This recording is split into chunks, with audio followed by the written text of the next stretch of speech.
Bismillahirrahmanirrahim. Assalamualaikum warahmatullahi wabarakatuh. Nah, semua. Waalaikumsalam. Yeah, very good morning. How are all of you today?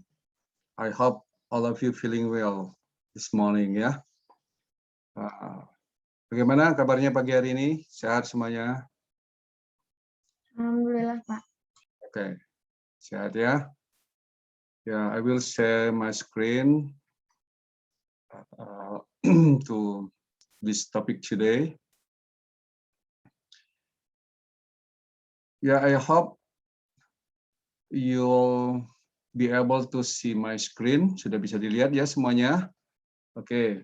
This topic today we will continue discuss the inventory classification, especially the topic classification with new method.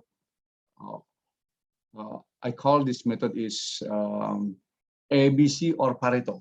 Metodenya namanya ABC ataupun Pareto. Have you seen this method? Pernah dengar metode ini sebelumnya?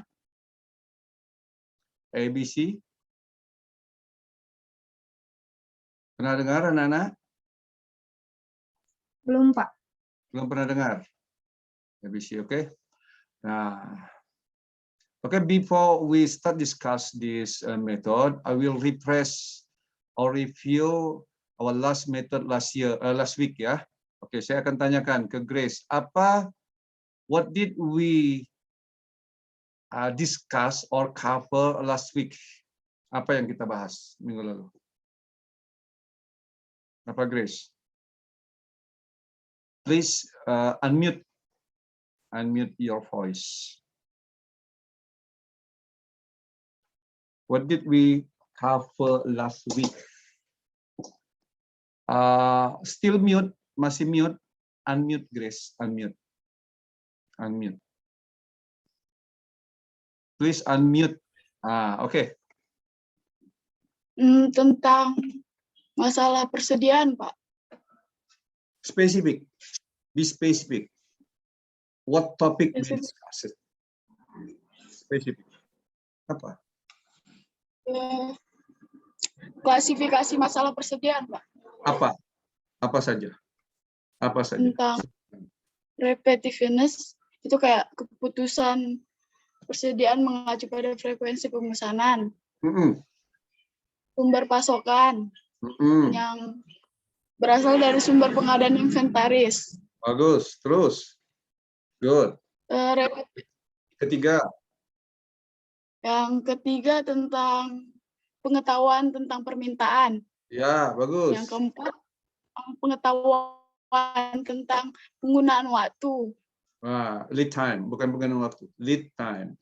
Lead time itu waktu tenggang. Ya, lead time. Ya, Pak. Oke, waktu tenggang. Bagus. Itu ya, Grace. Grace di mana? Di Medan ya?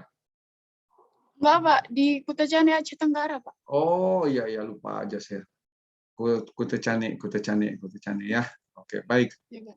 Nah, selanjutnya Audi. Saya mau tanya ya. Salah satu properties of inventory adalah cost. Cost-nya apa saja, Audi? What type of the inventory cost? What type of inventory cost?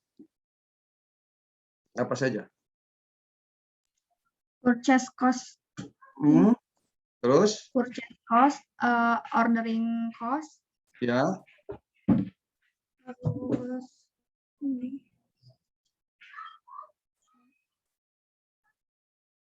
Purchase cost, ordering cost, terus? stock out cost sama Stock out cost. satu lagi. Satu lagi. Satu laginya nggak ketulis, Pak. Ya, lihat ini. Purchase cost, ordering or setup cost, terus carrying or holding cost, and finally stock out cost. Ya, 4 cost. Ya, when we purchase goods to be inventory, we will charge the four type of the cost. Ada 4 tipe cost ya. But the common cost just 3. Hanya 3 yang umumnya. Yaitu tentu sekali purchase cost-nya sendiri, harga barangnya sendiri. The second is ordering, yaitu setup atau ongkos yang terkait dengan mengorder barang.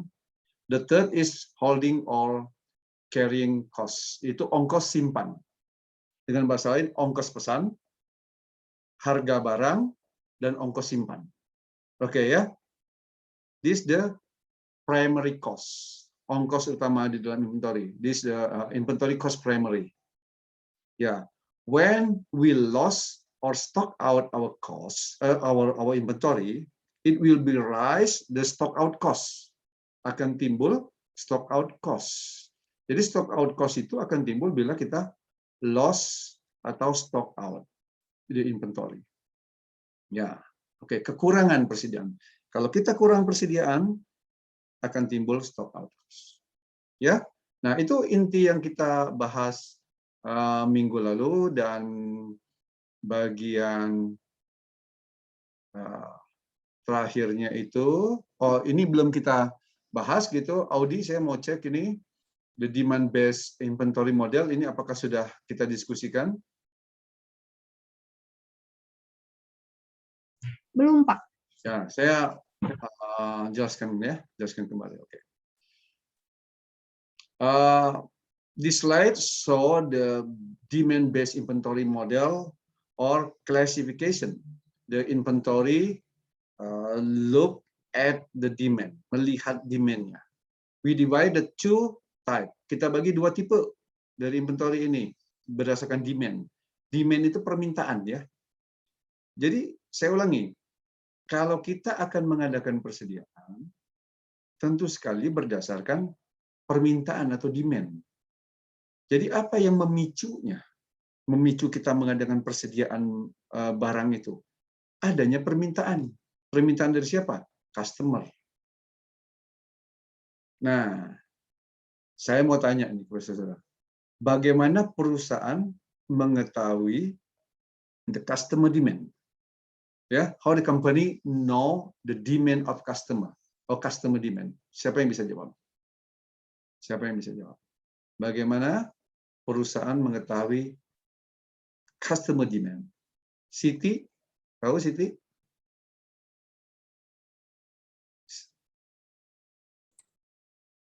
Oke. Dari permintaan customer itu sendiri, Pak. Kurang jelas. Bisa diulangi? Boleh diulangi? Dari permintaan customer itu sendiri, Pak. Bagaimana perusahaan mengetahuinya? Meminta pada. Misalkan gini, permintaan mie instan, Indomie. Ini Siti di kota mana? Di Bandung, Pak. Nah, bagaimana perusahaan mengetahui permintaan Indomie di kota Bandung? Indomie rasa ayam goreng lah, misalnya itu ya. Dari mana? Dari mana Siti? Kan Siti tidak pernah minta ke pabriknya kan? Ya, bagaimana caranya?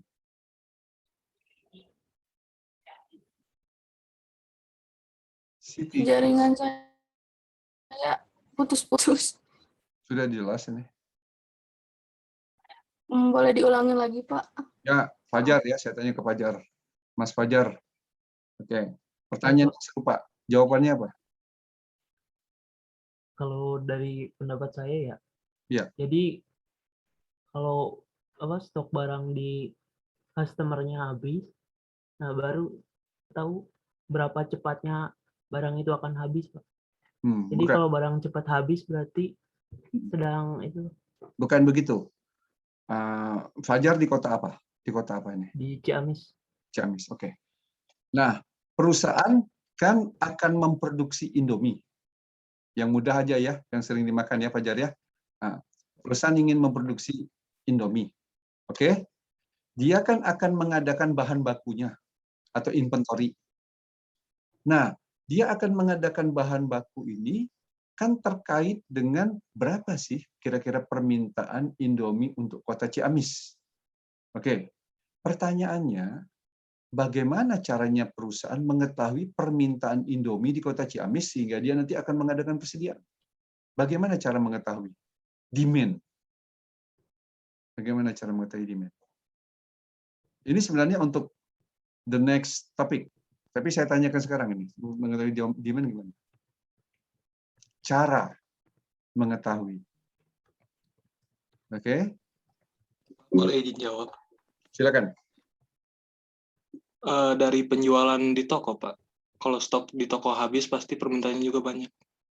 Nah, saya kira begini misalkan, kasih angka lah, begini misalkan, berapa dia ingin memperkirakan permintaan pelanggannya, berapa angkanya, misalkan angkanya 1000 dus gitu ya per minggu. Dari mana dia mengetahui permintaan 1000 dus per minggu? Kira-kira dari mana? Dari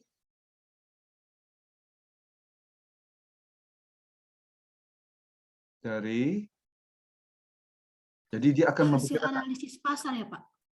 Ya bagaimana cara dia menganalisis? Jadi minggu depan diperkirakan akan ada permintaan 1000, begitu kan? Itu bagaimana kok dia bisa memperkirakan? Dari mana?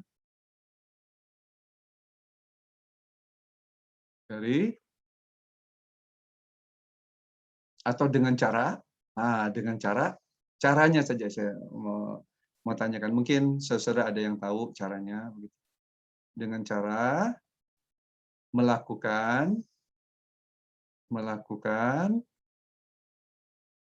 Nah, saya tanya ini aja lah, ini hal yang mudah ini. Fajar kira-kira begini. Kalau nanti sore itu hujan apa tidak? Kalau menurut cuaca, apa ramalan cuaca hujan? Hujan ya, bagus. Jadi tadi ada kata kuncinya dari apa tadi? Ramalan. Ramalan. Dari Cuaca. ramalan. Oke. Jadi sama dengan Indomie tadi. Bagaimana perusahaan ingin mengetahui permintaan 1 minggu lagi? Kan belum terjadi kan? Belum terjadi 1 minggu lagi. Dari menggunakan barusan tadi disebutkan? Ramalan. Menggunakan ramalan. Ramalan dari apa, Fajar? Dari data penjualan penjualan yang telah terjadi, ya kan? Penjualan masa lalu. Jadi dia meramalkan dari data penjualan masa lalu untuk memperkirakan penjualan di masa depan. Karena masa depan kan belum terjadi. Apakah selalu setiap 1 minggu itu pasti akan 1000 dus Indomie rasa kandang ayam tadi yang habis gitu, Fajar? Belum tentu kan? Bisa 1100, bisa cuma 700, bisa 800. Orang kan tidak pasti makan itu. Tidak selalu harus makan sebanyak itu ya. Fluktuatif. Karena itu dia forecasting. Jadi di sini ceritanya, saudara sekalian. Ya, dalam rangka kita mengestimasi demand yang tadi disebutkan itu oleh Audi atau siapa tadi, knowledge of demand, itu salah satu caranya adalah forecasting. Salah satu cara. Cara yang kedua tadi betul ada yang menyebutkan adanya permintaan langsung ke perusahaan atau dengan cara order.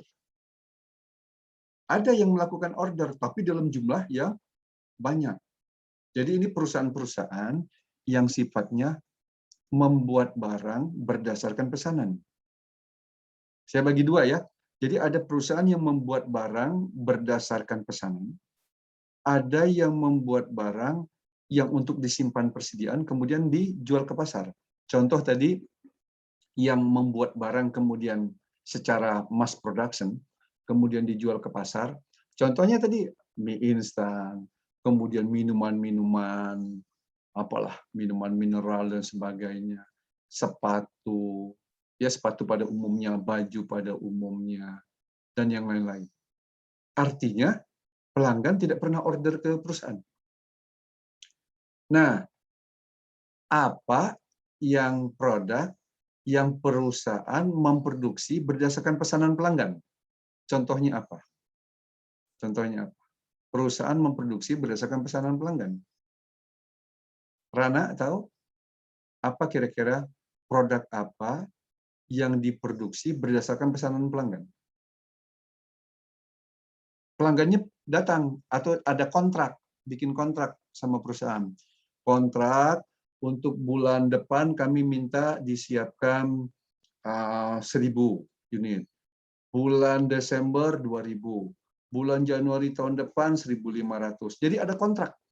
Sudah tanda tangan kontrak. Berarti kan perusahaan sudah tahu, oh demand-nya segitu. Itu contoh apa produk yang begitu?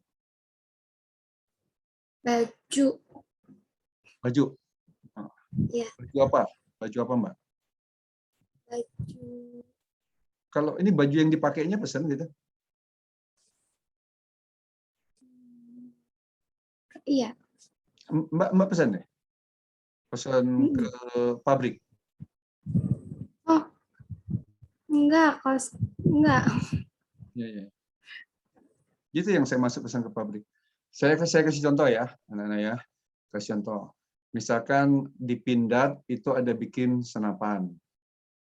Itu kan ada orderan dari Kementerian Pertahanan tentang jumlah senapan. Berapa senapan tipenya, atau kalibernya, atau jenisnya, berapa jumlahnya, kan ada order ya. Oke? Buat tank, buat mesin perang yang lain, buat pesawat terbang. Ya, itu semua berdasarkan pesanan. Itu namanya perusahaan-perusahaan yang bekerja dalam make to order. Ya, oke. Yang lainnya namanya make to stock. Oke? Nah, baik.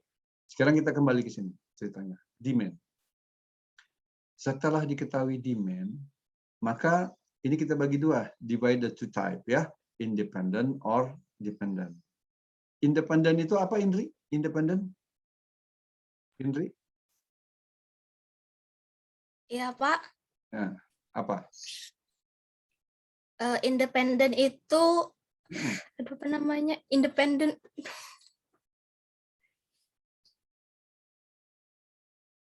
Kebebasan. Minggu lalu sudah dicatat nggak ini? Yang saya sampaikan dicatat nggak sama saudara ini? Ini demand, nah ini independent. Ini kan sudah saya catat. Sudah saya berikan. Independent artinya apa? Baca. Mandiri, Pak. Baca. Mandiri itu bank. Bank Mandiri.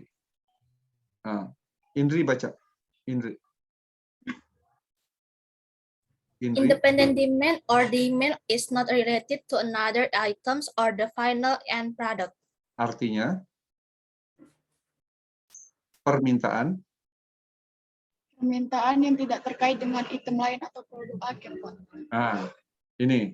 Jadi dalam satu struktur produk, ya deh, satu struktur produk.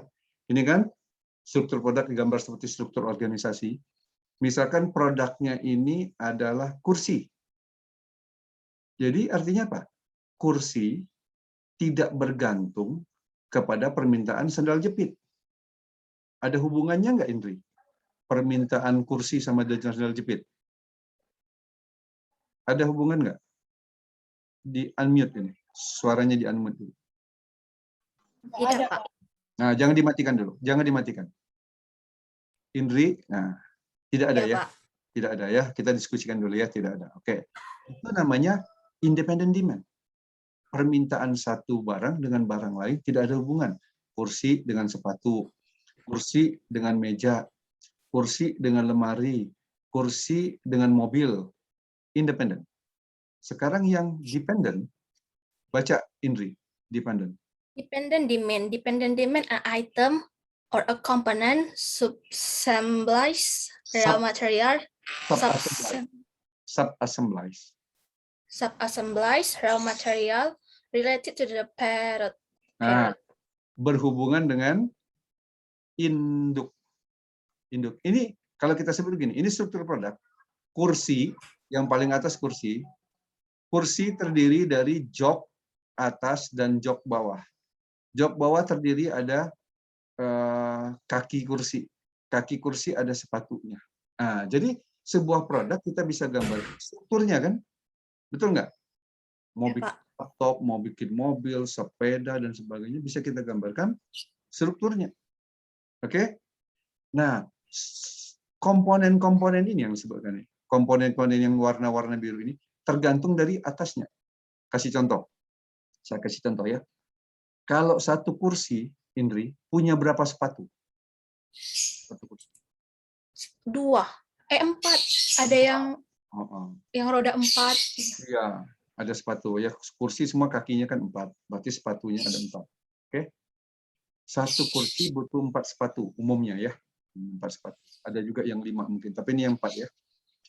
Kalau saya ingin buat 10 kursi, maka berapa sepatu yang dibutuhkan? 40. 40. Jadi dia namanya demand. Nah, dependent demand. Tergantung. Kalau yang ini bebas. Yang bawah tergantung, yang atas bebas. Nah, ini sangat dipahami, saudara ya. Penjelasan saya ini ya. Jadi kalau ada orang yang menanyakan, sudah belajar inventory sudah.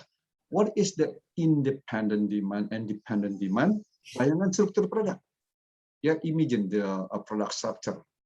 The final product at the top, final product itu di top itu dependent, independent, namanya independent, bebas, tidak terpengaruh terhadap produk yang lain. Sementara komponen tergantung dari subassembly-nya, induknya, jumlahnya. Oke ya, jumlahnya tergantung demand-nya. Apa yang tergantungnya? Jumlahnya, jumlah permintaan demand-nya. Jumlah permintaan demand. Mungkin ada yang mau ditanyakan tentang ini supaya jelas. Ada yang mau ditanyakan? Tidak, Pak. Jelas ya? Oke. Ya, Pak. Clear. Terima kasih ya, Indri ya. Indri di mana kotanya? Kotanya Di mana? Medan, Pak. Wow, di Medan ya. Salam sama Ucok Durian ya. Kita lanjut ya. Indri ya. Oke. Kita tadi cerita tentang ini tadi, demand.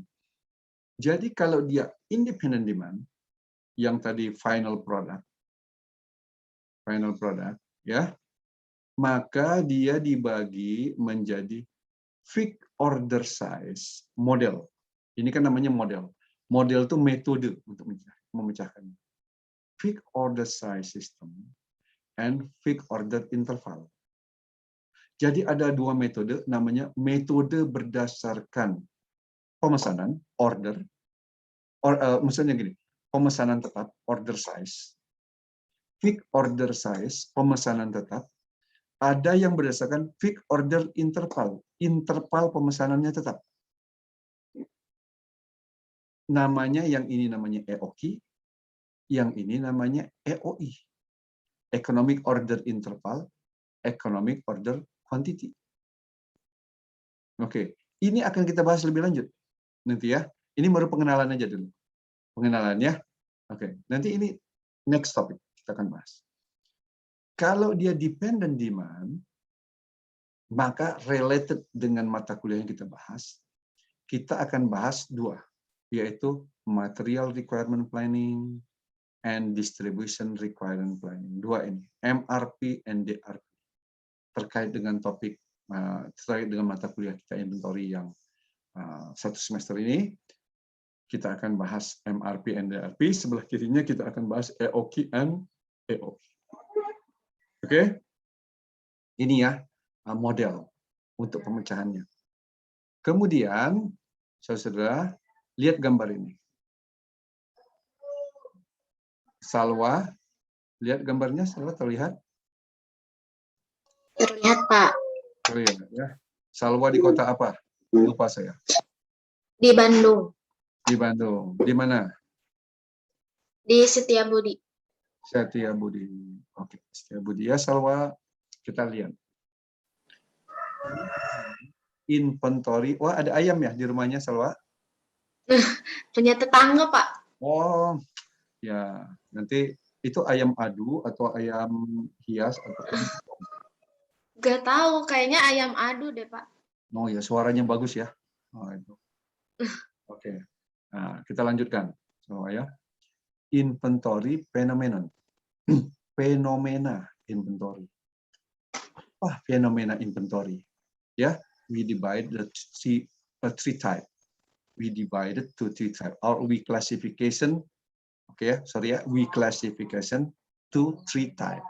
Kita klasifikasikan dalam 3 tipe.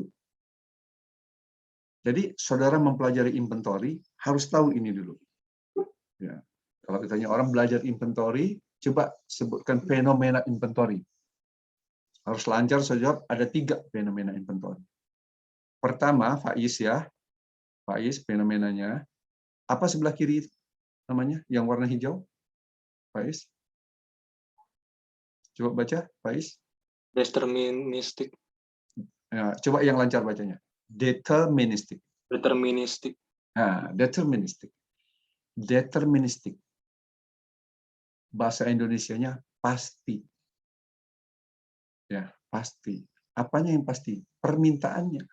Jadi yang menyebabkan 3 hal yang menyebabkan pastinya ada 3 tadi klasifikasinya. Demand, kemudian lead time, kemudian satu lagi cost.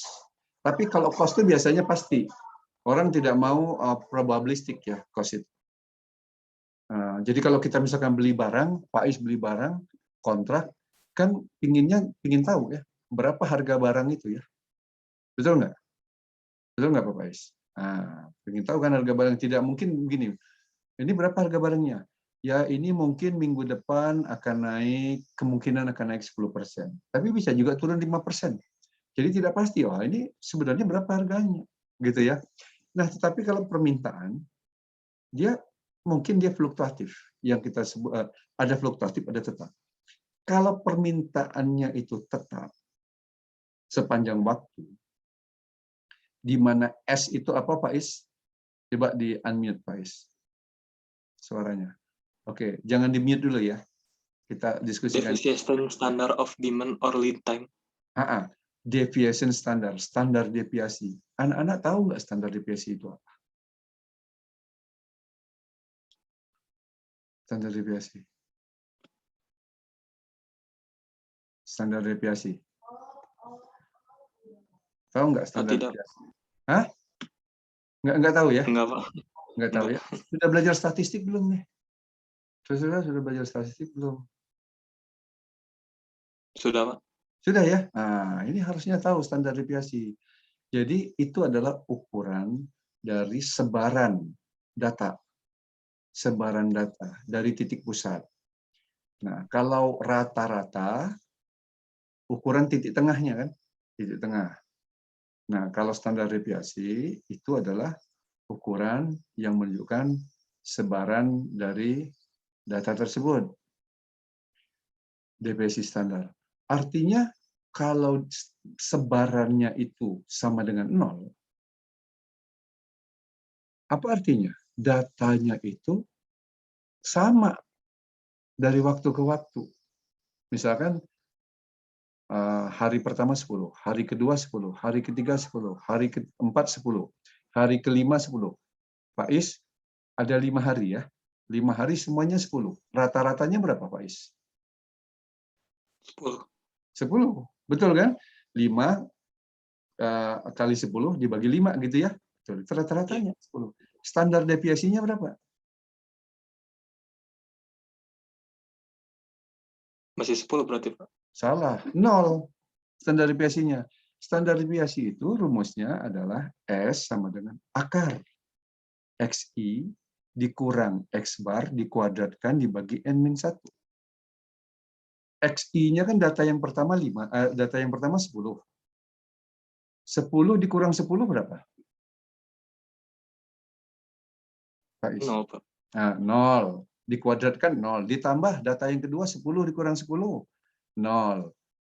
0 dibagi angka 0. Diakarkan jadi 0. Jadi standar deviasinya 0. Kalau angkanya sama, pasti standar deviasinya 0. Namanya deterministik. Oke? Saudara sekalian?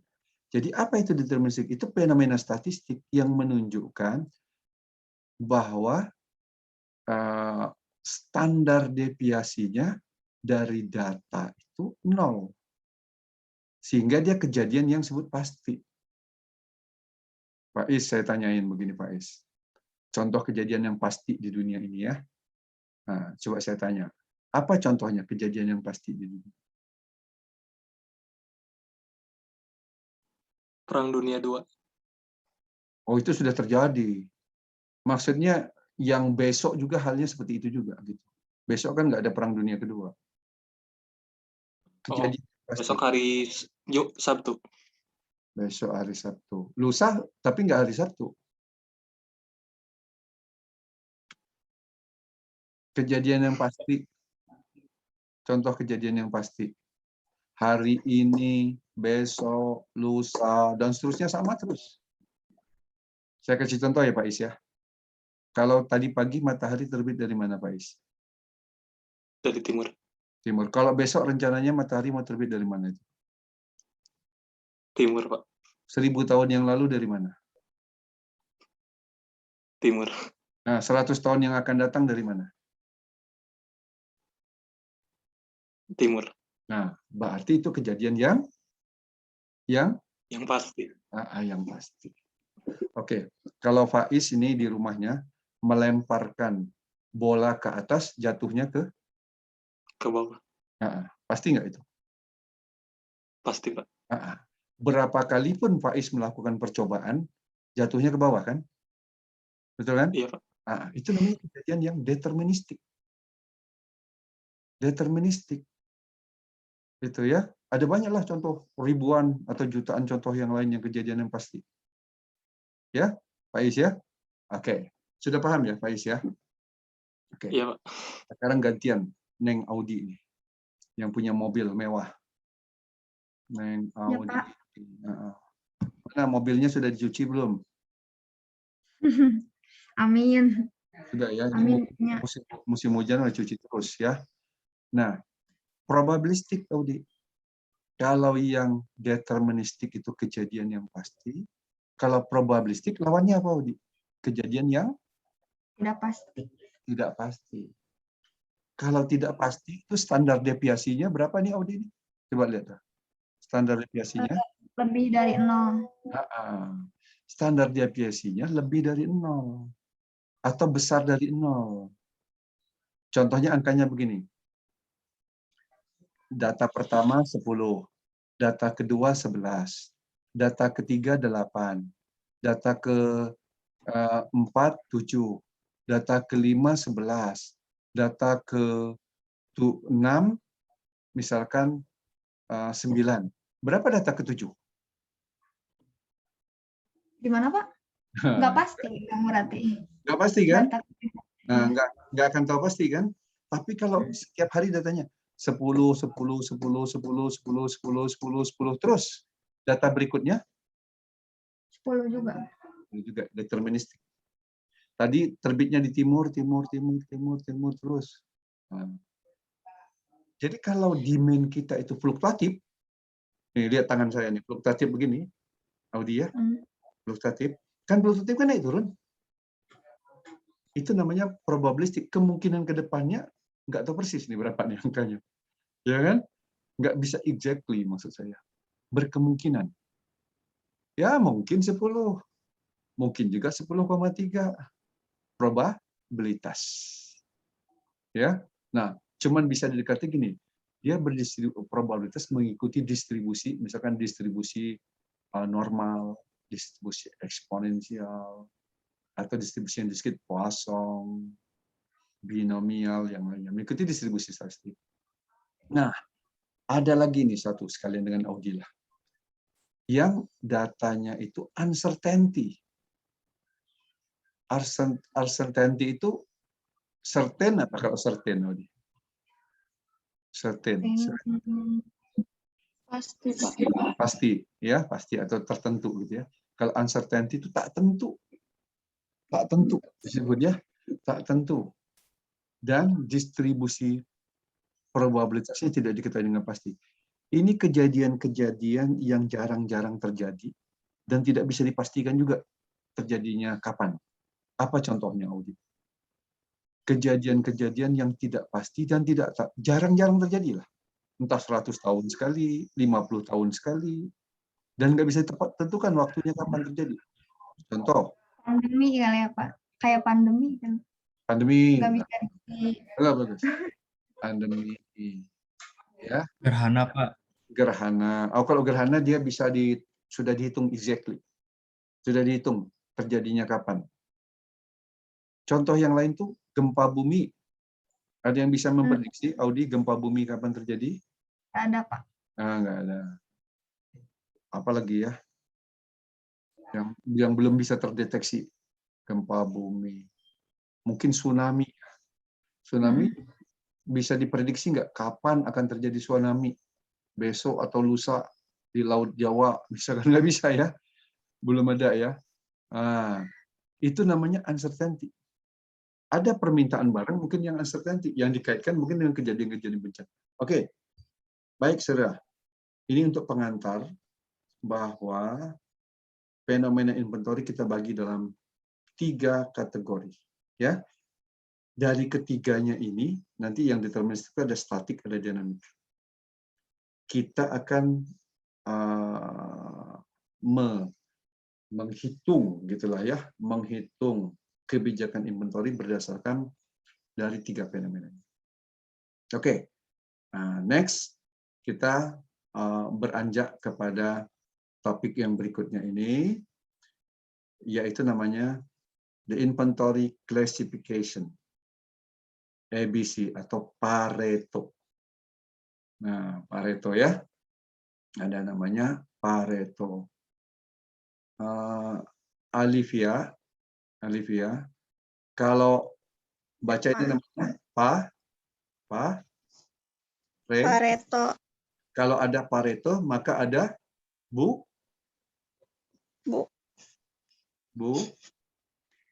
apa, Pak? Bu Reto. Oh.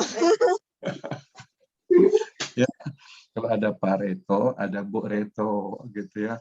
Nah, sayangnya yang metode Bu Reto itu belum ditemui. Nanti Alivia lah menemukan metode Bu Reto ya. Sekarang kita bahas metode Pareto. Oke. Ini ada gambar-gambar yang menarik ini. A, B, C.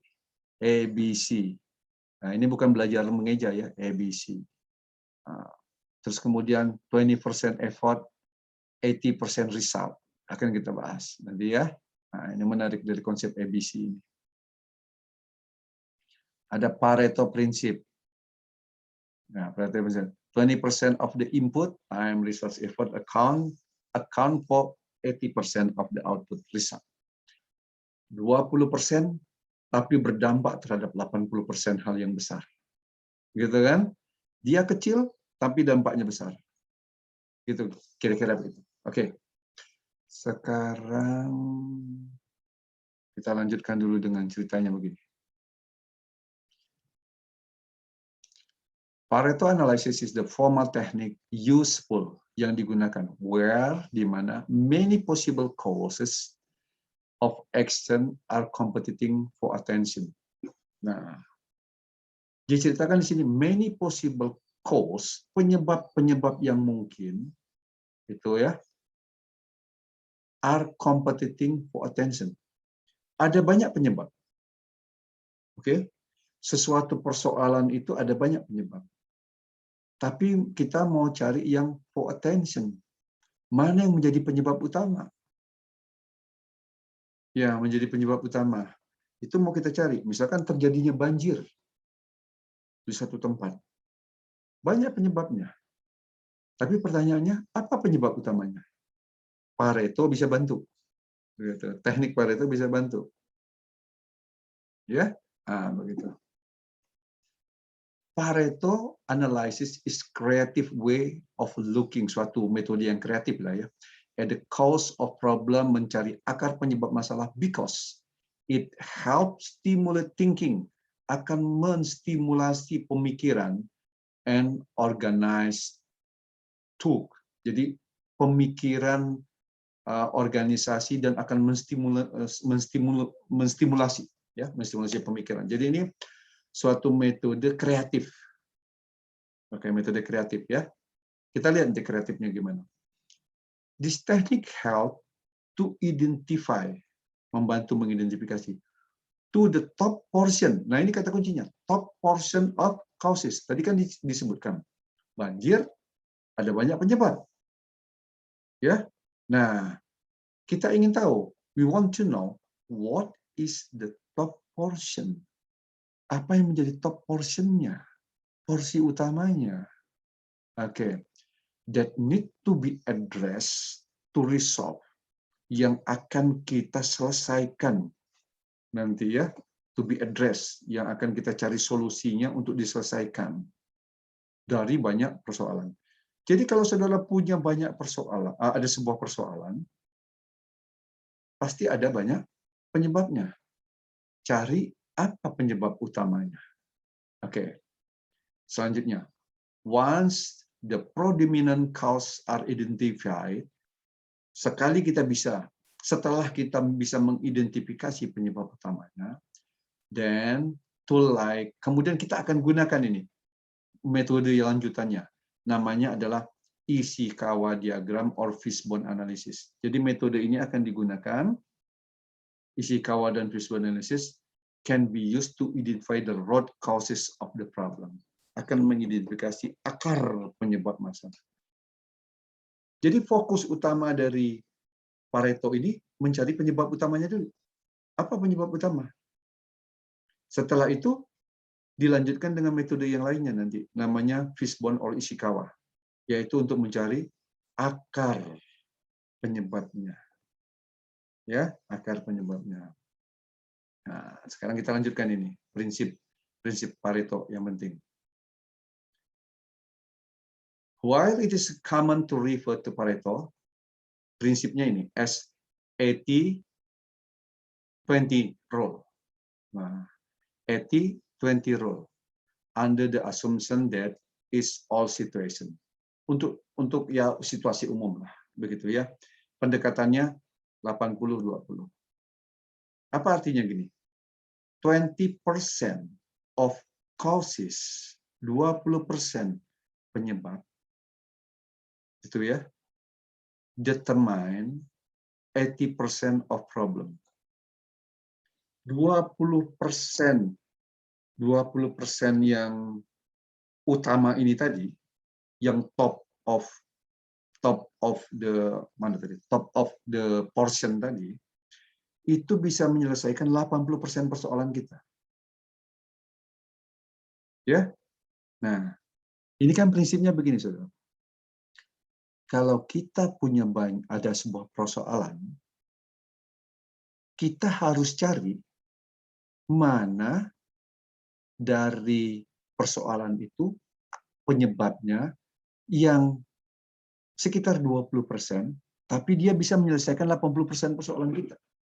Artinya apa? Yang 20% itu penting apa tidak penting? Saudara, penting apa tidak penting?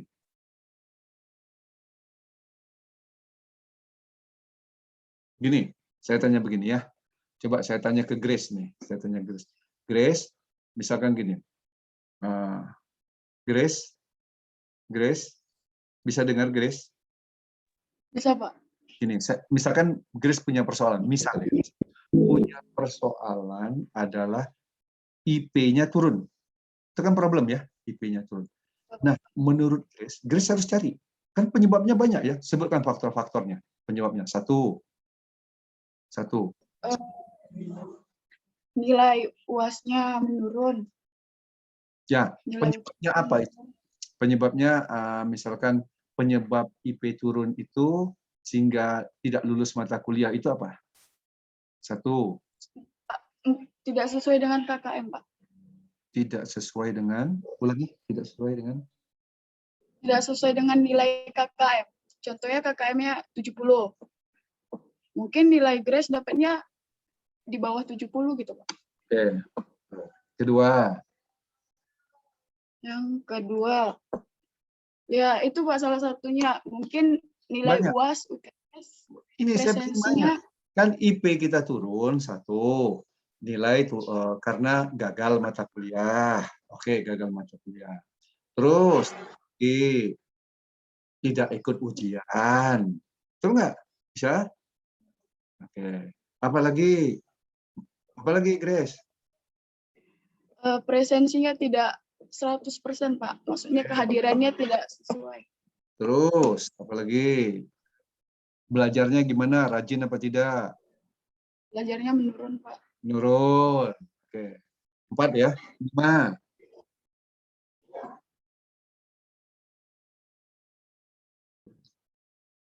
Misalkan materi kurang dimengerti. Begitu ya. Ya. Nah, dosen kurang bagus menyampaikan materi. Kan ada banyak lah. Mungkin ada 10 atau 15 ya. Kita cari dalam rangka untuk meningkatkan IP ke depan, kita cari penyebab utamanya. Gitu. Apa kira-kira menurut Grace penyebab utama supaya Grace ke depan bisa memperbaiki ini? Apa penyebab utamanya menurut Grace? Sembarang aja satu. Lebih giat belajar lagi mungkin, Pak. Itu satu misalkan ya. Itu yang kita sebut sebagai 20%. Jadi dia sudah Grace identifikasi, nah ini yang utama, lebih giat belajar, supaya bisa menyelesaikan 80% problem. Jadi mencari penyebab utama, agar bisa terselesaikan masalah itu. Itu adalah teknik yang paling logis kita menyelesaikan persoalan. Jadi kita kalau menyelesaikan persoalan, jangan cari penyebabnya yang tidak utama. Begitu ya. Cari penyebab utama untuk supaya itu. Misalnya gini, ada yang tumbuh jerawat nggak di sini nih? Sekarang tumbuh jerawat. Penyebab utamanya apa tumbuh jerawat itu? Umpamanya makan kacang gitu ya. Grace ya, makan kacang ya, Grace ya. Umpama ya, Grace ya.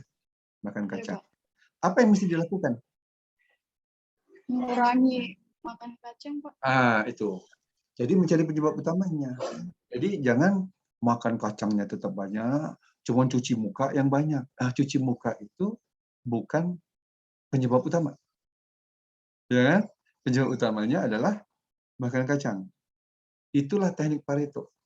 Oke ya, teknik Pareto. Mari kita sekarang lanjutkan. Itu pengantarnya ya. Sudah paham nggak kira-kira pengantarnya seperti itu ya? Oke. Paham ya? Nah, sekarang kita lanjutkan. Ini yang kita sebut-sebut tadi Pak Reto itu. Memang betul-betul Bapak ini ya. Nama lengkapnya adalah Vilfredo Pareto. Mirip dengan Fajar ini mukanya nih. Ya Fajar ya, ada mirip-mirip lah sedikit ini. Cuman yang ini sudah pakai jenggot, nanti kalau Fajar pakai jenggot juga ini hampir sama ini. Ya, Vilfredo Pareto. Vilfredo Pareto ini adalah Italian economist. Ya, Italian economist. In 1906, ya, 1906, he conducted a study of the distribution wealth in Italia. Dia melakukan penelitian diminta oleh pemerintah Italia untuk melihat distribusi kemakmuran atau kekayaan di Italia. Dia kurang begini. That 20% of Italian population, 20% populasi Italia itu memiliki kekayaan 80%. Gitu. Ya. Coba. Populasi Italia misalkan 100 juta. 100 juta ya. Hanya 20% orang, tetapi kekayaannya 80% dari total rakyat Italia. Ya, dari 20%, tapi 80% punya kekayaan. Ya kurang lebih hampir sama di Indonesia. Mungkin kurang lebih di Indonesia itu 20% atau 15% penduduk Indonesia, tapi ada menguasai 80% kekayaan Indonesia. Kira-kira betul nggak? Kurang lebih seperti itu, Indri. Ya, seperti itu. Jadi ini Pareto melakukan penelitian waktu itu. Oh ternyata hanya 20% rakyat Italia, tetapi 20% ini penting. Kenapa? Dia menguasai 80% dari kekayaan rakyat Italia. Ya, dia hasil penelitiannya begitu. Sehingga prinsipnya itu tadi ini. The vital few and the three file many roles. Ini prinsipnya. rule-nya gini, 80-20. 80-20. 80% itu disebabkan oleh 20%. 80 disebabkan oleh 20% ya. Baik, kita bedah lebih lanjut. This technique help to identify, tekniknya mengidentifikasi 20% dari main cause that need to be addressed to solve 80% of the problem. Kalau 20% ini yang kita address, tadi contoh makan kacang, itu akan menyelesaikan persoalan jerawat, misalkan. Jadi jangan salah treatment. Kita jerawat, cuci muka, kemudian datang ke mbah dukun, atau misalkan mukanya di medicure, gitu ya, punya medicure, nggak menyelesaikan persoalan. Ternyata memang di tubuh kita itu kalau makan kacang misalkan, dia ada interaksi enzim-enzim yang memicu jerawat umpamanya. Berarti penyebab utamanya, 20% itu penyebab utamanya adalah makan kacang. Karena itu prinsip ini efisien. Efisien. Carilah penyebab utama untuk menyelesaikan persoalan tersebut. Jangan cari penyebab yang bukan utama. Persoalannya tidak akan selesai. Iya kan? Cari penyebab utama. Misalkan Fajar ini. Fajar. Misalkan Fajar ditagih pinjol. Misal ini ya, ditagih pinjol. Nah, untuk menyelesaikan persoalannya apa menurut Fajar? Persoalan utamanya supaya sudah tidak perlu ditagih lagi. Membayar tagihan tersebut, Pak. Itu betul, membayar. Jadi ada cara lain, lari, lapor polisi, ya, lapor presiden, lapor RT, ya tadi sembunyi sudah kan, sembunyi. Ada juga orang yang bunuh diri ya, mohon maaf ini ya. Ada juga yang bunuh diri atau hal-hal negatif yang lainnya. Tidak menyelesaikan masalah. Menyelesaikan masalahnya ternyata kita ketemu dengan dia, berapa besar hutang kita, selesaikan. Beres. Ya, itulah effort utamanya. Oke? Nah, in practice, 80-20 principle can apply to almost anything. Pada umumnya bisa diselesaikan untuk persoalan-persoalan apapun ya. Kita sekarang akan gunakan di inventory. 80% of customer complaint, misalkan 80% customer complaint arise at 20% of product or service offered are not according to specification. Misalnya begini, saudara ada ketidakpuasan dari proses pembelajaran di Poltek. Itu sebenarnya tidak semua dosen. Ya, mungkin hanya ada 1 atau 2 dosen yang begitu. Betul nggak? Ada 1 atau 2 dosen yang menyebabkan saudara tidak puas, tetapi namanya pembelajaran di Poltek seluruhnya. Sehingga upaya utamanya apa? Ya kita selesaikan 1-2 orang dosen itu supaya beres dulu. Yang masalah utamanya kan saudara di situ ya. Nah, 1 atau 2 orang dosen yang menyebabkan saudara tidak puas dalam hal pembelajaran. Nah, itu diselesaikan. Itu komplain. Kan saudara kan customer kan, komplain ke Poltek Pos. Nah, itu biasanya penyebab utamanya sedikit, tapi akan menjadi besar, begitu kan? Contoh yang lainnya, 80% of delay delivery of goods are caused at 20% machine failure. Kenapa terlambat pengiriman barang? Rata-rata terlambat produksi, mesinnya rusak. Kalau gitu yang kita perlu perbaiki adalah ini, perbaiki mesin ini supaya dia jangan terlambat. Kalau kurir ya terlambat sedikit, tapi yang paling lama penyebab utamanya adalah proses produksi. Contoh ya ini ya. Yang ketiga, 80% of the investment value of inventory in the warehouse consists of 20% of the total inventory. Kita menyimpan investasi di gudang itu, 80% investasi di gudang itu ya, itu biasanya cuma dari 20% barang-barang tertentu saja. Ya, hanya dari 20% barang-barang tertentu saja. Sedikit barang, tapi harganya mahal. Oke ya. Nah, sekarang mari kita lihat. Inilah gambar Pareto. Gambar Pareto.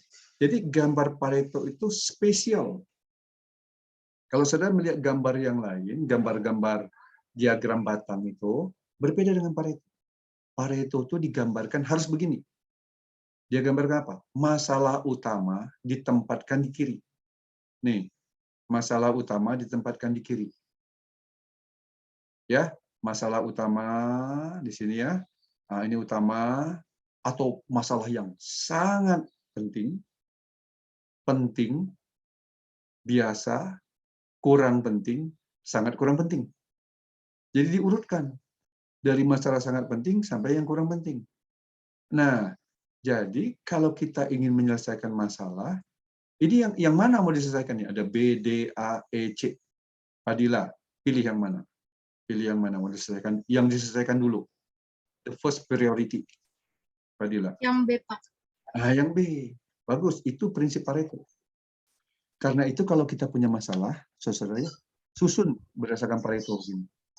Mana yang prioritas utama sampai prioritas paling akhir. Baru kita kerahkan sumber daya kita untuk menyelesaikan prioritas utama. Prioritas utama itu yang paling penting. Yang paling penting.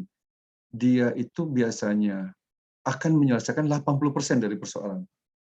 Seperti tadi, makan kacang dihindari, 80% persoalan jerawat itu selesai. Di samping itu nanti baru cuci muka, yang bersih muka, begitu ya, dan yang lainnya. Nah, oke ya. Sudah terlihat ya gambar utama ya. Nanti persoalannya bagaimana cara kita membuat gambar ini kan? Ini contoh yang lain ya. Contoh yang lain ini. Customer complaint ini, contoh customer complaint. Ini tadi ada garis begini ya. Ini ada garis begini. Sumbu-sumbunya saya tulis dulu. Sumbu-sumbunya itu ini ada sumbu X, sumbu Y, mohon maaf ya. Sumbu Y, sumbu X. Sumbu X itu adalah ininya, jenis-jenis problemnya. Kemudian sumbu Y ini bisa nilainya, value-nya. Di sebelah kanan kumulatif persentase sampai 100%. Nanti ini jumlahkan. Tekniknya nanti saya kasih tahu. Ya, sama berikutnya ini. Customer complaint. Ini parking difficult, sales representative was rude, poor lighting, layout confusing, size limited, clothing fade, clothing suck. Ini contoh ada customer komplain di suatu area perbelanjaan lah, begitu ya, area perbelanjaan. Ternyata masalah utamanya banyak, dari misalkan diberikan survei ke responden itu, dari 1.000 responden itu, 1.000 responden, ya, atau 100 responden lah, begitu ini 100 ya. 100 atau berapa ini? 100 lah, 100 responden. 80 responden itu mengukakan parkirnya sulit. 80 responden. Jadi ini menjadi perhatian kita untuk menyelesaikan masalah parkir. Kalau ini sudah selesai, nanti kita beralih ke masalah kedua. Sudah selesai ini masalah kedua. Kalau kita bisa selesaikan tiga-tiganya sekaligus, bagus. Yang ini pertama, yang kedua, dan ketiga sekaligus selesaikan. Nanti kita menyelesaikan masalah yang berikutnya. Kalau punya sumber daya yang cukup, kita bisa selesaikan masalah ini secara paralel. Tapi kalau tidak punya sumber daya yang cukup, kita selesaikan satu persatu. Parkir dulu, nanti sales representasi was rude, poor lighting, kurang cerah, gitu ya, kurang terang, misalkan ya, lainnya. Baik. Ini gambar contoh Pareto yang lain. Ya, prinsipnya begini gambarnya. Kirinya tinggi, kanannya rendah. Tidak boleh dibalik. Tidak boleh dibalik ya. Salah kalau menggambarkan Pareto dibalik. Jadi gambarkan Pareto harus dari kiri ke kanan. Nah, sekarang kita lihat kesimpulannya dari gambar ini ya. Ini Vilfredo Pareto, the Italian economist, conduct study of distribution of wealth. Kita ringkas, kita bagilah 3 kelas. Ya, we kategori 3 kelas. A class, B class, and C class. A, B, C. Menurut Pareto ya. Nah, karena itu namanya tekniknya ABC. Apa itu yang A? Yang A itu. Yang A itu katanya, yang A itu ya, nilainya 80%. Tetapi jumlahnya cuma 20%. Seperti tadi. Seperti yang di Italia tadi. 20% penduduk Italia punya kekayaan 80%. Jadi kalau ini saya ceritakan begini nih, Pemerintah Italia itu ingin mengumpulkan pajak. Ya, ingin mengumpulkan pajak. Masalahnya, satu, dia belum bisa mengidentifikasi mana kelompok yang harus menjadi target utamanya. Kan tadi kan penduduk Italia ada 100 juta, saya bilang. Pegawai pajaknya sedikit. Berarti harus ada apa? Harus ada apa, Putri? Putri Sekina. Harus apa dilakukan? Saya ulangi ya. Putri? Ya, Pak. Penduduk Italia 100 juta. Pegawai pajaknya sedikit. Dia mau mengumpulkan pajak dalam jumlah yang optimal. Maka dia harus melakukan apa?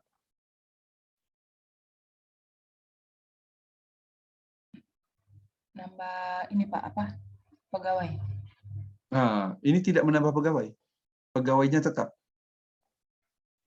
Kaitan dengan yang kita bahas ini. Ini yang sedang ada di slide ini. Apa yang harus dilakukan? Ini yang ada di A itu yang saya sebutkan. Membuat. Siapa yang bisa jawab? Membuat catatan yang akurat, Pak. Ulangi. Membuat Catatan yang akurat. apa tadi? Jabatan. Jabatan membuat Catatan yang akurat, Pak. catatan maksudnya. Membuat ini yang sedang ada di slide ini. Membuat ini apa yang ada di slide ini? A, B, C. Membuat catatan yang akurat. bukan catatan. bukan catatan. Membuat bukan catatan. Membuat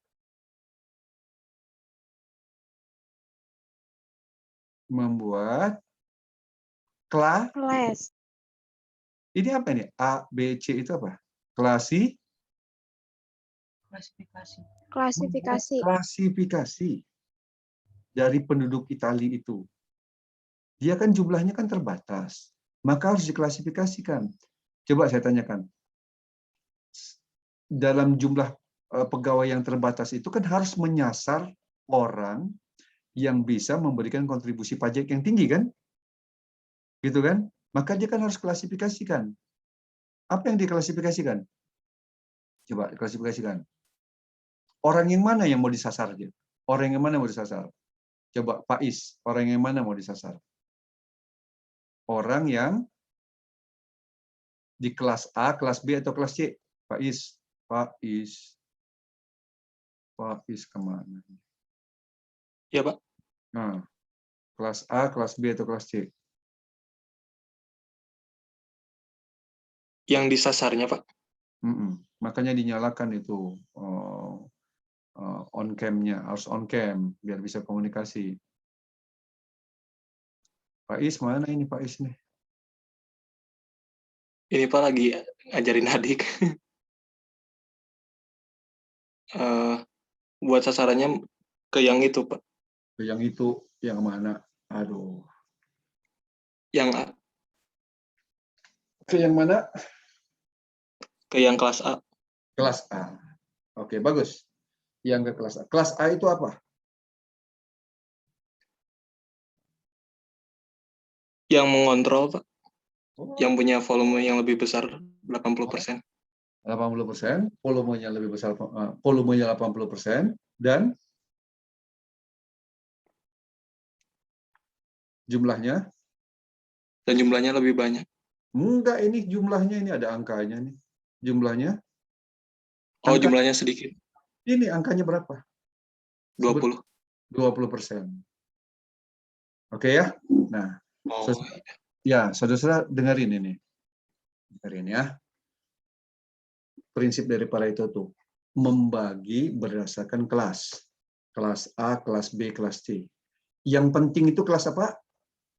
Ayo jawab semuanya. Yang penting itu kelas mana? Kelas A.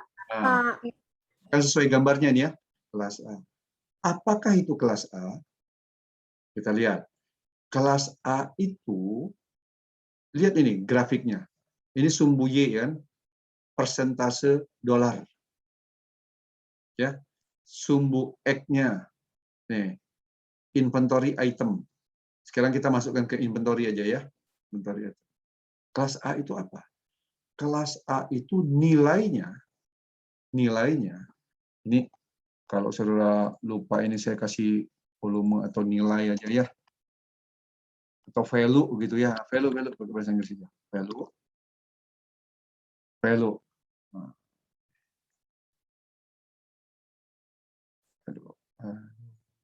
Bisa sedikit. Nah, value item di sini sebelahnya quantity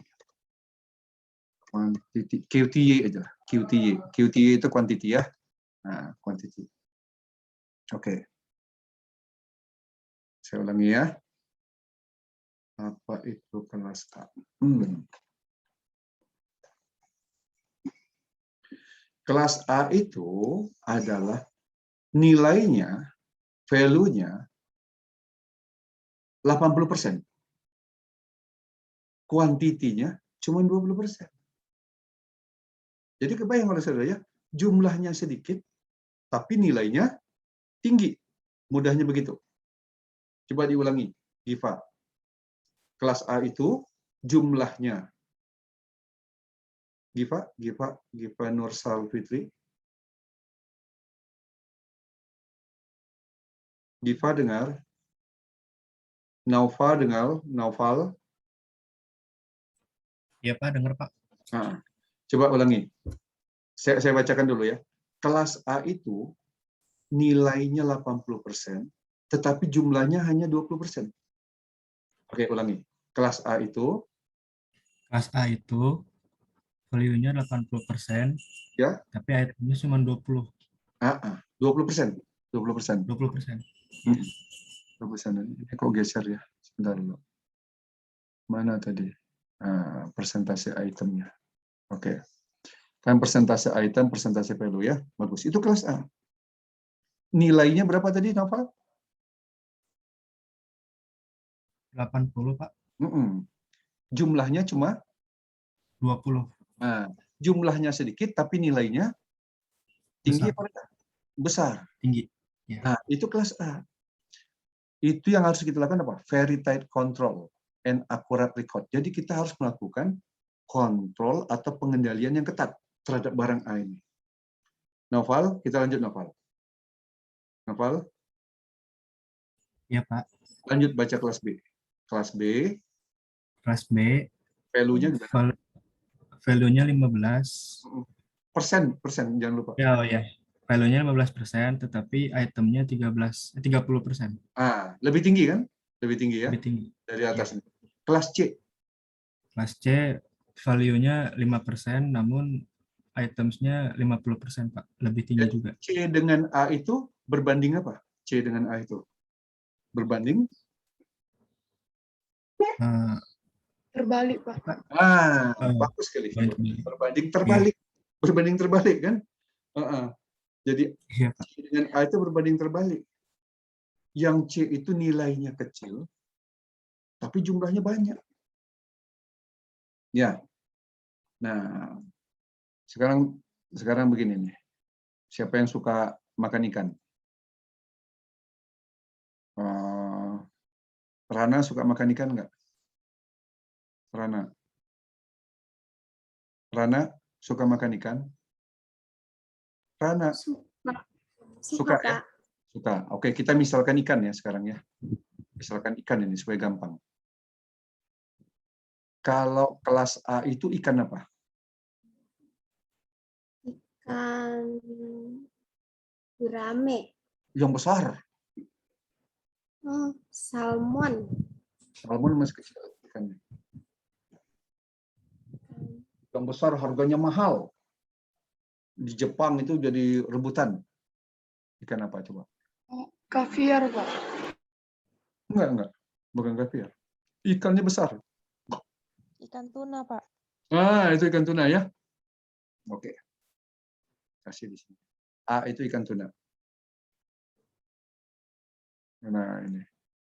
Karena suka ikan ya. Nah, ikan tuna. Ikan tuna itu ya, walaupun jumlahnya 1 ekor, kan sedikit ya, tapi harganya berapa? Ikan tuna sirip biru. Ikan tuna sirip biru. Berapa itu? Siapa bisa tebak harganya? Berapa kira-kira ya harganya itu? Ikan tuna ini sirip biru. Sirip biru. Tahu nggak 1 ekor berapa harganya?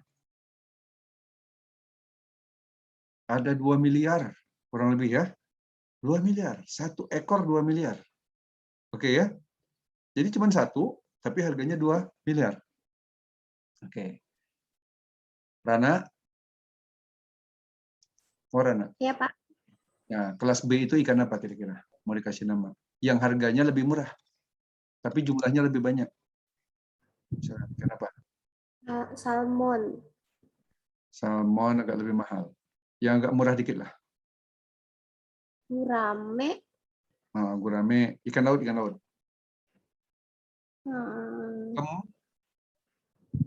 Kembung, Pak. Kembung. Ikan kembung. Ya. Ikan kembung itu 1 kilo isinya kan banyak kan? Ya. Tapi harganya murah loh dibanding dengan ikan tuna ini ya. Nah, sekarang ikan apa yang kelas C? Jumlahnya banyak sekali. 1 kilo itu ratusan ekor. Ikan teri, Pak. Ikan teri. Itu bayangannya ya. Jadi ikan teri itu 1 kilo jumlahnya banyak. Ya harganya murah dibanding dengan 1 kilo ikan ini, ikan tuna. Gitu ya. Nah, kalau di Bandung ini ada nih ikan impun, gitu, ikan impun lah ya. Istilahnya namanya ikan impun. Orang-orang Bandung tahu nggak? Ikan impun tuh ikan yang orang yang bukan Bandung, ikan yang kecil-kecil gitu seperti ikan teri, impun. Jadi ikan air tawar, tapi seperti ikan teri kecil-kecil gitu dijual di pasar. Aduh murah. 1 kilo itu mungkin 15.000 ya harganya. Tapi ratusan ekor. Banyak. Ikan impun. Kalau ikan kembung 1 kilo agak lebih mahal, 40-an ribu gitu ya. Ya isi 5 ekor. Tapi ikan tuna sirip biru ya, itu kalau 1 ekor isi harganya 2 miliar. Kalau 1 ekor ya harganya 2 miliar. Oke. Nah, ini untuk mengilustrasikan kepada saudara supaya mudah kebayangnya. Gitu maksud saya. Jadi kelas A itu ikan tuna, kelas B itu ikan kembung, kelas C itu ikan impun. Ya. Nah, di masyarakat kita juga begitu. Yang kaya itu hanya sedikit, 20%, tapi kekayaannya 80%. Yang kelas sedang itu ada 30% dari jumlah penduduk. Nilainya 15% kekayaannya. Tetapi yang paling banyak itu adalah rakyat tidak punya. 50%. Dan kekayaannya cuma 5% dari total kekayaan negara. Gitu ya. Nah, inilah kita klasifikasikan namanya kelas A, kelas B, kelas C. Oke ya. A, B, C. Nah, baik. Kita lanjutkan ini. Langkah-langkahnya. Kita praktikkan nanti pakai Excel. From a frequency of occurrence as presentation. Range, row, decrease. Nanti beginilah. Daripada saya bacakan ini, lebih baik saya tunjukkan aja caranya. Nanti takutnya lupa cara-caranya ya. Saya tunjukkan aja. Nah, ini cerita ya. Nanti saya tunjukkan pakai Excel. PTX will control 30 type of spare part. Oh, bukan 30, 50 ya. 50.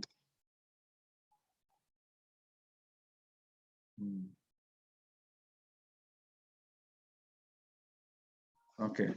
PTX will control 50 type of spare part with the varying quantity and price of for each item. ini ada 50 spare part. Lihat, spare part satu namanya simbol-simbol itu. DSP, KKS, macam-macam ya. Kolom berikutnya ini apa namanya? Jumlahnya. Jadi misalkan spare part TEL ada 4, harganya 5 juta. Spare part FAK ada 1, harganya 5 juta. JST 2, harganya 2,5 juta. Ada yang murah, harganya mana ya? Ah, ini. Spare part PSL ada 20, 1 unitnya harga 1.000. 1.000 per unit. Jadi kita lihat ada 50 jenis spare part, kuantitinya beda-beda, harga per unitnya beda-beda. Dari yang murah sampai yang mahal. Pertanyaannya, in carrying out control of this good, the logistic manager, ini logistic manager itu mau mengendalikan persediaan barang. Want to classify spare part into class A, B, and C. Dia mau klasifikasikan spare part ini, mana yang masuk kelas A, mana yang masuk kelas B, mana yang masuk kelas C. Gitu ya. Oke, kelas A, kelas B, kelas C, gitu ya. Nah, baik. Saya tunjukkan pakai Excel saja. Bentar, saya tunjukkan pakai Excel saja. Di sini. Ini datanya ya. Data yang tadi ada kok 30 ya. Itu barang 50. 30 ini. Bentar, berarti ini datanya salah. Coba saya cari data Pareto 1. Ini berapa ini? Ah, ini lihat. Terlihat? Sudah terlihat datanya? Terlihat, Pak. Anak-anak terlihat ya? Nah, ini datanya. Oke. Datanya seperti ini. Ya tentu sekali ini kan tinggal kita kalikan ini dengan ini ya. Langkah berikutnya,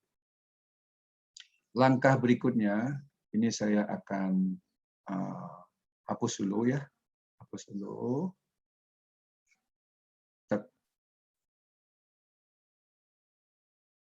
Nah, langkah pertama, tinggal dikalikan aja unit sama ini. Ya, unit sama harga. Kalau ini saya hapus kan, ini saya hapus dulu ya. Saya hapus. Tinggal dikalikan aja. Ini kali ini. Oke, terus saya tarik ke bawah. Nah, terus saya jumlahkan. Total nilainya adalah ini. Ya, 2,8 miliar. Jadi barang kita di gudang itu total nilainya adalah 2,8 miliar. Yang terdiri dari ini. Pertanyaannya, coba ini diklasifikasikan. Mana yang kelas A, mana kelas B, mana kelas C. Gitu ya, kelas A, kelas B, kelas C. Cara pertama, sort dulu dari nilai tertinggi ke nilai terendah. Di sort datanya. Maka ini saya sudah sort. Ini kan data kalau saya sort ya, data saya sort. Coba begini ya. Ini sort. Saya sort, mana filter di sini? Saya sort, filter, custom sort, berdasarkan sort by kolom E, gitu ya, dari ya value ya, dari large to small. Oh, oke. Ini karena di atasnya ini ada double. Saya ini dulu. Insert. Nah, gini aja. Ini aja nih sini.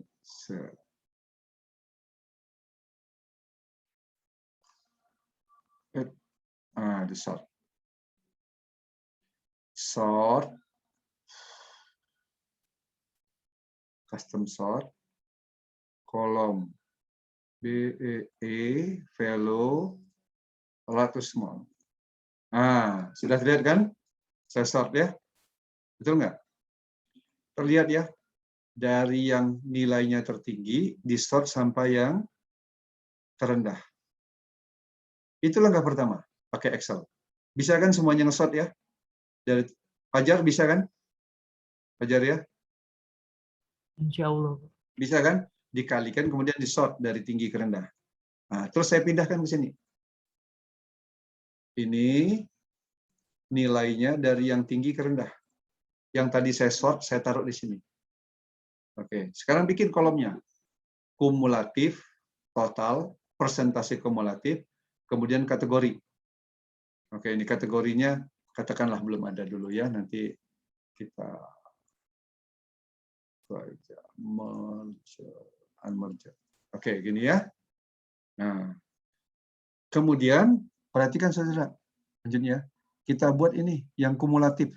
Gimana cara kumulatif? Kumulatif itu dijumlahkan. Pertama begini, 800 yang barang satu ini jumlahnya kan 800 juta. Ya, nih MD1.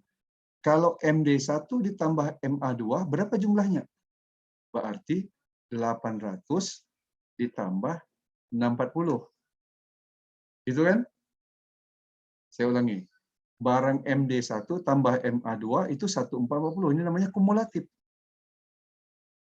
Barang ketiga berapa jumlahnya? Tinggal di copy ke bawah. Ya, jadi pakai rumusnya satu aja. Saya ulangi rumusnya. Rumusnya apa? Saya ulangi ya. 800 ditambah dengan 640. Berikutnya tinggal ditarik ke bawah.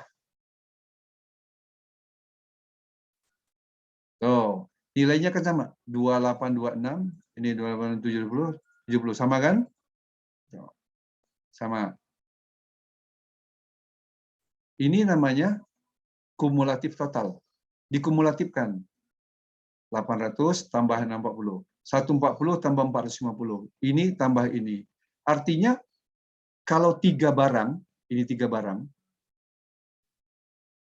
3 barang saja, itu harganya sudah 1890. Baru 3 barang. 3 barang sudah 1890. Sekarang kita mau hitung persentase kumulatif. Persentasenya apa? Ya, harga ini dibagi nilai total, boleh yang kuning mana saja. Yang ini boleh. Saya bagikan ya. 800 dibagi totalnya. Ini totalnya yang ini. 28 ini. Nah, kan 28,301% dipersenkan ya. Nah, terus dipersenkan. Jadi 800 dibagi sama. Terus di sini supaya dia bisa saya copy, saya kasih gini. String. Nah, terus saya copy ke bawah. Tarik ke bawah. Nah, 100%. Jadi kumulatifnya gini. Satu barang MD itu sudah mengkonsumsi 28,301%. 2 barang 50. 3 barang. Nah, yang kelas A itu berapa persen tadi kumulatifnya? Kelas A. Coba lihat grafiknya ini tadi. Dari 80%. Tadi ya. Ini. Kelas A itu total nilainya berapa? Nih. 80%. 80%. Oke. Nah, sehingga saya cari yang dekat-dekat 80 karena kan angkanya tidak persis 80 ya di sini. Sehingga ini 3 barang ini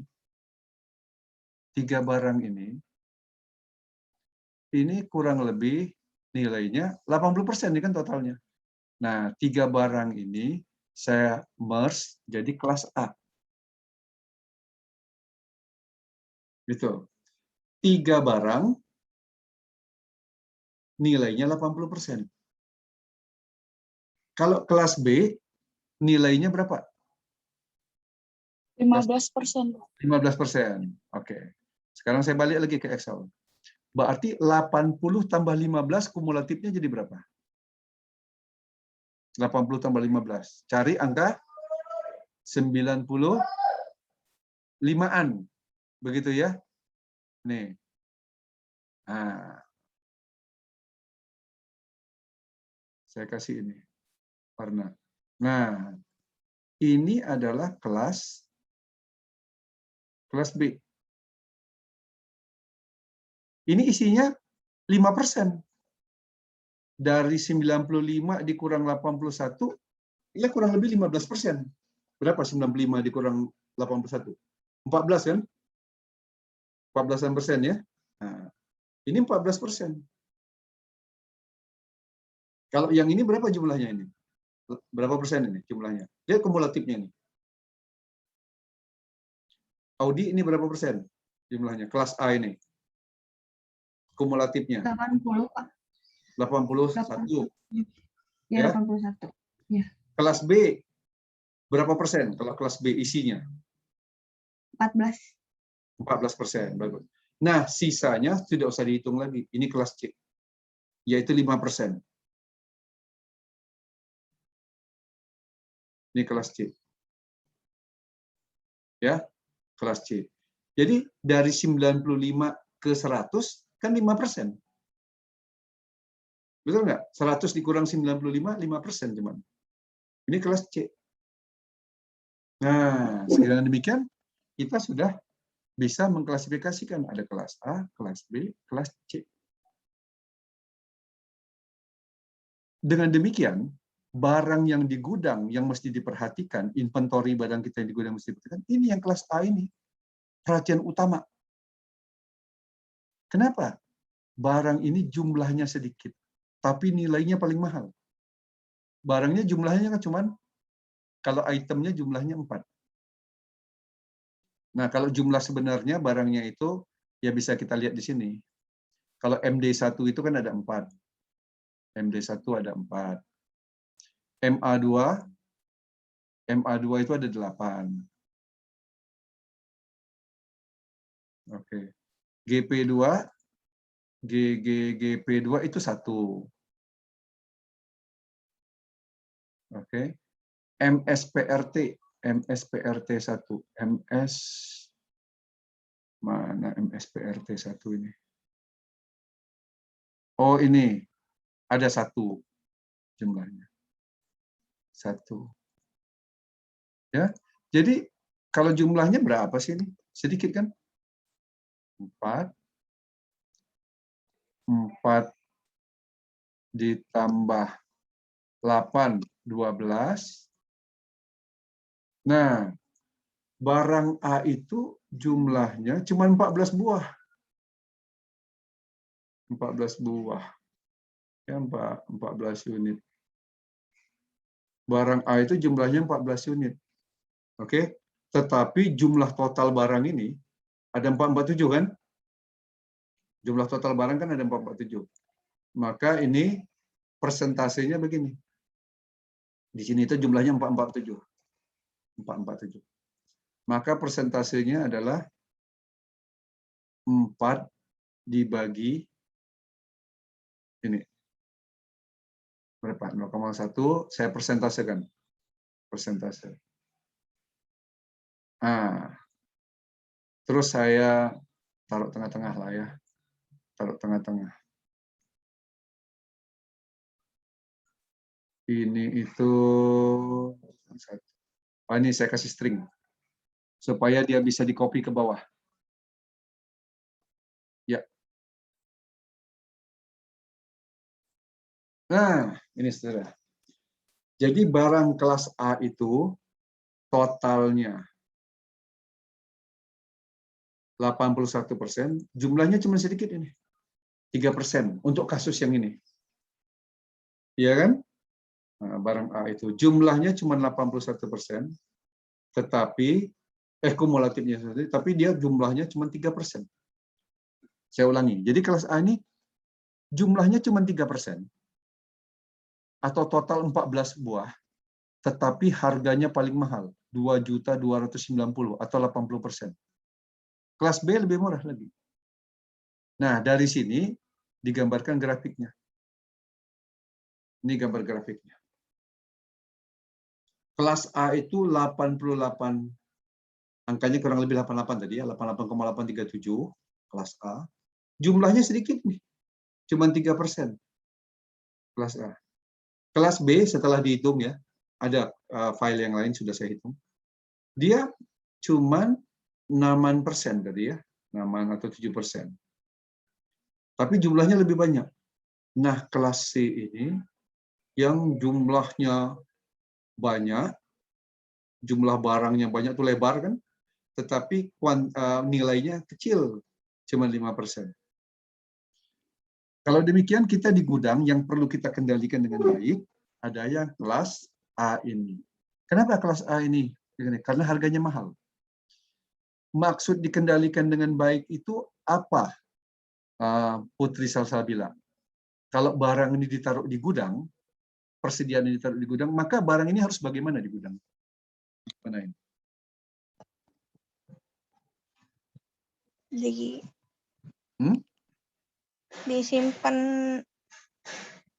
Disimpan di tempat yang baik, Pak. Nah, selain baik juga dia harus tempat yang aman atau secure supaya jangan dicuri orang. Contoh Salsabila ya, misalkan Salsabila di rumah. Yang kelas A itu barang apa sih? Saya kasih contoh. Ada sandal jepit, ada sepatu, ada sepeda, ada emas intan berlian. Kelas A itu yang mana?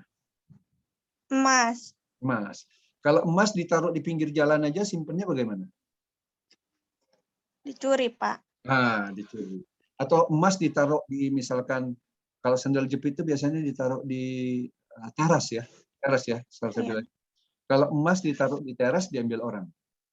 Jadi emas harus disimpan di mana, Salsa? Di lemari, Pak. Lemari besi kalau dapat. Itu yang namanya kelas A. Prioritas kita menangani. Kalau sandal jepit taruhnya di mana? Di depan. Teras. Ya, depan teras. Nah, demikian juga di gudang. Di gudang juga demikian. Oke ya? Nah, ada yang mau tanya nggak? Ada yang mau tanya nggak? Saudara, kalau file Excel ini saya kasih di grup ya. Nanti saya sharekan di grup ya. Saya save dulu. Saya save. Nah, nanti saya berikan. Kalau recordnya ada di VL ya kan, Pak? Sudah. Silakan buka di VL. Ya. Oh, record ini. Ya, record Zoom-nya. Boleh nanti saya sampaikan di VL. File ini juga saya sampaikan di VL ya. Saya sampaikan di ini aja, di grup aja file ini. Supaya saudara punya contohnya. Nah, berikutnya itu supaya saudara mahir, saya kasih tugas. Saudara. Kalau tadi barangnya 50, sekarang barangnya 30 aja. Nih. Ini ada 30 barang. 30 barang ya. Kasih namalah ini. A1 sampai sini. Ini adalah jumlahnya. Ditambah N. Misalkan begini. N itu last 2 digit. Putri Sekina. Putri Sekina. Putri. Ya, Pak. Coba sebutkan 2 digit terakhir NPM-nya.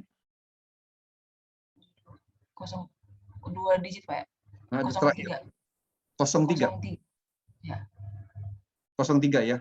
Berarti yang dipakai angkanya 3. Jadi untuk Putri Sekina A1 itu 20 tambah 3. 23.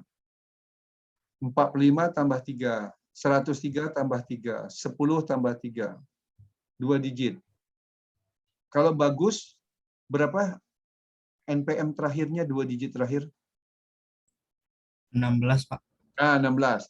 Berarti 20 tambah 16. Ya. 45 tambah 16, 103 tambah 16. Nah, begitu. Sehingga masing-masing orang itu beda-beda ini. Oke? Nah, nanti saudara buat seperti gini. Buat yang seperti yang saya buat ini. Hasil akhirnya enggak tabelnya begini. Mana kelas A, mana kelas B, mana kelas C. Ini jumlahnya. Ya. Jumlahnya, kemudian ini persentasenya. Ya.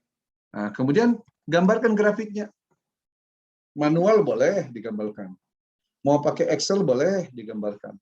Pokoknya gambarnya dari besar ke kecil aja. Besar ke kecil. Kelas A, kelas B, kelas C. Nah, ini kumulatif. Dari 0 tarik garis 80. Ditambah berapa persen tadi ini? Ini kan cuma ada 5%-an, tambah 5%. Terus tambah lagi ke sana. Nah, 100. Ini 100% jumlahnya ya. Gambar Pareto itu gini ya. Ke sana. Oke. Silakan kalau ada yang mau bertanya mengenai Pareto. Maaf Pak, mungkin saya ingin bertanya mengenai di luar pembelajaran hari ini Pak. Boleh. Untuk video pembelajarannya itu bisa dilihat lagi di VL ya Pak ya? Boleh. Saya upload dulu di YouTube. Terus nanti saudara lihat di VL ya. Saya upload dulu di YouTube ya. Baik. Oke. Terima kasih Pak. Ya, sama-sama. Ada yang lainnya? Ingin ditanyakan? Untuk tugas yang ini Pak, itu dibuat diagramnya kayak tadi juga Pak? Ya, dibuat begini ya, anak-anak ya. Tabel ini dulu. Jawabannya cuma 2 lembar aja. Satu tabel. Ya. Yang kedua gambar ini aja. Cukup ini. Menjelaskan kelas A, kelas B, kelas C. Ya. Cukup 2 lembar ini. Nah, nanti ada namanya ya. Di cover depannya ada nama. Nama, NPM, dan tabel ini di capture. Kemudian ini dibuat. Manual boleh, pakai Excel boleh. Yang mana mudahnya bagi saudara. Baik, ada pertanyaan lain?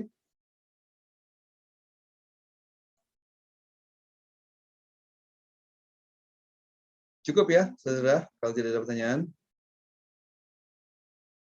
Ya, baik. Kalau tidak ada pertanyaan, terima kasih. Thank you very much for all your attention ya. Thank you very much for all your attention. Saya doakan semoga semuanya senantiasa sehat walafiat. Ya, always health and always comply to the COVID protocol kalau keluar pakai masker dan seterusnya. Demikian saja anak-anak sekalian. Terima kasih atas pertanyaannya. Bila taufiq hidayah. Assalamualaikum warahmatullahi wabarakatuh. Terima kasih. Sampai ketemu lagi. Waalaikumsalam. Terima kasih ya Pak. Waalaikumsalam warahmatullahi wabarakatuh. Terima kasih Pak. Ya, saya akhiri ya.